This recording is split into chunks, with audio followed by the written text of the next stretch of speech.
Welcome to Mile High Reefers. I'm Scott Anderson, and we're getting to the end of the year, and that's always a great time to sit back and reflect. For me, this year I'm looking at YouTube, and my channel's been around for over 11 years. That's pretty cool. Which means I probably have one of the oldest continuously running tanks on YouTube. So 11, almost 12 years ago, I fired up the old 90-gallon, started Mile High Reefers. Originally, it was just the 90-gallon upstairs, but some of the fish, some of the coral that you see in this tank today are from that old 90-gallon. Took me a few months to convince my ex-wife to let me drill a hole in the floor and put the sump and all the equipment in the basement. And that's the same basic sump filtration setup I use today. So the filtration, all of that, 11, 12 years old at this point, pretty cool. The 210 came on a couple of years later. I want to say it was right around 2014. I'd actually have to go back and look. But the reality is, even the 210 is pushing 10 years old. I've had a lot of ups and downs. I went from a hobbyist to doing it professional, back to very much just the hobbyist. It's been a crazy ride for the last 11, 12 years. These days, my focus is really just on this tank and the 24-gallon Nano. And I think the 24-gallon Nano is like 7 or 8 years old at this point. It's probably one of the oldest nano tanks that's continuously been on YouTube. Pretty nuts. But it's kind of fun to have something like this. The reality for me is this tank was always meant to be an ecosystem, which means it has to get old, which is what we're doing. But it has put me into a different life cycle of the tank. For many years, I was all about collecting coral, buying as much coral as I could, filling the tank with as many cool fish as I could. Well, over the years, I've pretty well collected all my favorites. Fish-wise, we're a little lower stock than I used to be, and that's on purpose. It's just, I feel like, better for the fish. I think the tank does better that way, so that's how I'm running these days. As far as the coral goes, well, I've got most of my favorites. There's a few I'd love to score, but let's face it, they're all incredibly expensive. And really, I'd have to get rid of something, right? I've got the tank set up right now to where I can grow the coral that I have out, but there's not a lot of room to add of pieces. If I found the right pieces for the right cost, I might make some sacrifices, but really, I'm not looking for coral, which makes this a really weird way to run a tank. I'm not looking for fish. I'm not looking for coral. Basically, all I'm doing is maintenance these days, which is kind of fun, but it's also kind of boring, right? Because I could use some upgrades. I've got some pretty vintage lighting up here. We got 2 metal halides, 4 tubes of T5s, Giesman Teslas. This one overheats sitting right between the 2 metal halides. It'll kind of go on and off. A couple old Kessels to light up the other side of the tank. But really, it'd be nice to make some upgrades here. But to get the upgrades I'd want, I'd have to spend thousands of dollars. Well, if I spend thousands of dollars, the actual gains will be minimal. I've got great light. I could spend thousands of dollars, and yeah, it'd be prettier. It'd be easier to work on, and I'd have some controllability, but spend thousands of dollars, and it really wouldn't help the health of my coral. Pumps then. They would be great to upgrade. This is an old Glamorca. This is the one I got from Jake Adams years ago. And it's held together with glue. You can see the cap fell off the end, but it still works. On the other side, we got the same ice cap equivalent of the Glamorca, and it works great. Also held together by glue. Ooh, maybe the focus works better now. But really, I could spend hundreds of dollars extra per pump and my water flow would be about the same. So yeah, upgrading would be great, but what's my gain? My coral wouldn't be any healthier, so I'd rather put the money in the bank. I'd rather invest it.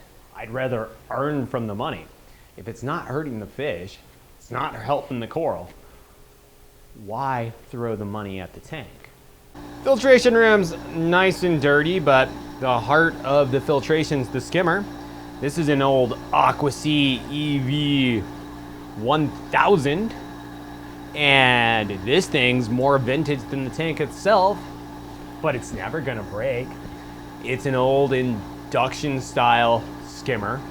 Just takes a jet of air, mixes with air, squirts in, no venturi valves, no nothing, runs off my main return pump. All I have to do is clean it and it never breaks. Why would I ever upgrade? In fact, I don't even want a venturi skimmer. They're more work. My DIY biopellet reactor? It's free. The biopellets still work. Why would I do anything else? Or there's my DIY calc reactor. This works better than calcium reactors I've used in the past. It works better than balling. It works better than automated dosers. So why would I change it? Literally, it's a bucket with a float, a hose, a hand valve. Yes, it's dirty down here.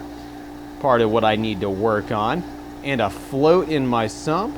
Sorry, we don't want to focus. But hey, why would I upgrade any of this when I already own it and simple works better than a lot of the expensive stuff I've bought in the past? But it goes beyond just being cheap and saving money. Yeah, I can throw money at lights and pumps and skimmers and make upgrades, and yeah, maybe the tank would look a little better. The reality is, this tank is old. The animals are adjusted to all this. I start messing with lighting, I'm gonna stress something out. I start messing with water flow, I'm gonna stress something out. The reality is, if I throw tons of money at this tank, odds are I'm gonna kill something. Well, I don't wanna kill my animals, so simple is better. In fact, the whole system is designed to be as simple as possible. There's no controller on this tank. Everything on here is super reliable, super easy to service. There's nothing hard about any of it. The lighting, all controlled, old school timers. No real controllability other than that. The pumps, yeah, they got controllers on them, but they're easy to use. The pumps themselves have proved to be bulletproof, and when they finally do get upgraded, I'll be just doing the newest version of the ice caps. Pretty simple, pretty easy. And that recipe of keeping it simple is part of the success of this tank. I could have spent thousands of dollars on the best calcium reactor around, and I don't think my results would be any better than my bucket with some calc in it and some hoses and some float valves. Like, that setup is probably less than $50, where I could have spent a couple thousand on a real high-end calcium reactor setup. And my animals, it wouldn't look any better. The only way that would make sense is if I was fully loaded with all of the tank stuff downstairs and I had that much calcium demand. But as you can see, this is a mixed reef, mainly LPS, SOPD, and a few SPS in there. I don't need ridiculous amounts of calcium, especially with the loss of my clam. My clam used a crap load of calcium, but even that bucket was more than enough to take care of that big ass clam.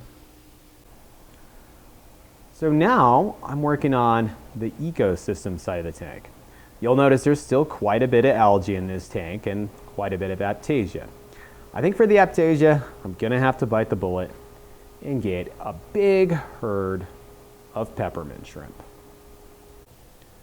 The algae though, the plan I've been working with of weekly water changes seems to be working.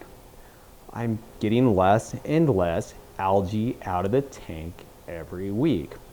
Yes, I am very well known for making a video of why I don't do water changes. But after the state that I left this tank in, I've got to recover. It's a slow process, which requires me to do work. I've got to sit, I've got to scrub, I've got to pull the algae, I've got to do the water changes, and that's how you solve this problem. It's not about magic elixirs, it's about hard work and sticking on the tank and being dedicated. And that's what I've been doing. I don't know about you, I think the tank's looking pretty good. That little light up right there, yeah, that's that middle LED that overheats between the halides. That's all right. I don't really care. It's an 8 or 10-year-old LED that's, there because I have it. The reality is, I can't solve the problems with this tank just by throwing money at it. The only real way to solve the problems is to do the work, put in the time, put in the love, and that's where I get the results. Money only gets me so far. Some peppermint shrimp, good investment. Everything else, kind of ancillary. Not going to get me where I want to be. And to run a successful reef tank, you've got to be committed for a long period of time. Corals don't have a real natural lifespan. They're not going to just die because they get old. Our fish can live an incredibly long time, which is why you're looking at Nemo, my clownfish, who turns 18 years old in February. I've had him since 2006. I lived in a different house. He was in my original 29-gallon tank.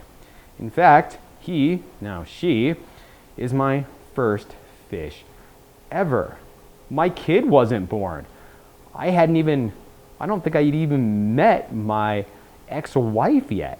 It's that long ago. I was in my 20s when I bought this fish. Yeah, they're a long-term commitment. This leather, it's 8 or 10 years old. I'd have to go look. This pineapple brain, I bought as a birthday present for myself in the 90-gallon. The thing is absolutely massive today. And it's been in this same spot in this tank for many years. The key to the success is long-term effort in trying and not changing too much. Same with this purple brain. It came in looking like a platy. Now it looks very much like a fabia. I couldn't tell you what it is. But I've had it for 8 or 10 years. Same deal with this bird's nest. I thought I lost it all when my ex-wife killed the tank a couple of years ago. Well, little piece survived, and here's a nice big colony again. Obviously, it's not the same polyps that were there, but the lineage dates back another 8 or 10 years. Same thing with this Duncan. This Duncan's 10 years old. Or this branching green pavona. It's another coral that I've kept for close to a decade. It just keeps growing. I've given lots away. I manage it over the years. So I don't upgrade my tank. It would be expensive. Money I don't have to throw at it. The gains would be small. And I have to think long term. Sure, it would be great to upgrade this to the 300-gallon 6-foot tank. But then I've got to upgrade my stand, I've got to upgrade the top, I've got to upgrade the lights. We're looking at thousands of dollars, months worth of work, and I guarantee you I'm going to lose some coral and some fish in the process. It's just kind of how it works. You can't make an omelet without breaking some eggs, right? Well, that's what's going to happen. I make my omelet, some eggs are going to get broken. So I don't upgrade. I don't make changes. Stability is key. I have stuff that I know that works. The coral are healthy, the fish are healthy. Why would I change it? Change is the very definition of instability, right? I don't want to change because I want stability. For me, old skimmers, old lights, old pumps, as long as they're in good working condition, they provide me with that stability I'm looking for. So I don't upgrade my tank because I don't want instability. I don't want to spend money I don't have on things I don't need. So there are many reasons I don't upgrade my tank. But if there's a learning from all of this today that I would like to share with you, is to think very long term about your tank. This tank is 10 years old, give or take, depending on how you look at it, 12 years old. And I hope in another 10 years, I've still got Nemo and he's 28 years old and I've got a bunch of these legacy coral. And that's the goal. My goal is to keep these fish, these animals, my entire life and build that ecosystem. Building an ecosystem takes time. And time is the hardest part for reefers to think about. Don't think about a year from now. Don't think about 6 months from now. Think about 5, 10, 20 years out. How do you want your tank to be? And buy the equipment and the animals that support that idea. So thanks for watching this episode of Mile High Reefers. Little different than I've been doing lately.